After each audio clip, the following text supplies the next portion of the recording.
બાળપણ મહેસાણાનું always miss થાય છે.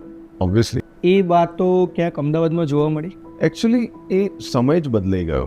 એટલે અમદાવાદમાં ક્યારેક એવી ઘટનાઓ થાય કે જ્યારે આપણે એવું જોઈએ, પણ અત્યારનું બાળપણ જે છે એ અને આપણું જે બાળપણ હતું ઘણો તફાવત છે. પણ હા, મહેસાણાની જે ગલીઓ, મહેસાણાની અમારો મહોલ્લો, એકચ્યુઅલી એ મહોલ્લામાં અમે બધા જ પ્રકારની ગેમ્સ કે જે આપણે વિચારતા હોય કે જે પહેલાં રમતા, એ માર્બલ્સ, એ ગલીઓમાં ટાયર લઈને ફરવાનું, ક્રિકેટ રમવાનું, અને બાજુવાળા માસીનો કાચ તૂટી જાય એટલે ઝઘડો થાય.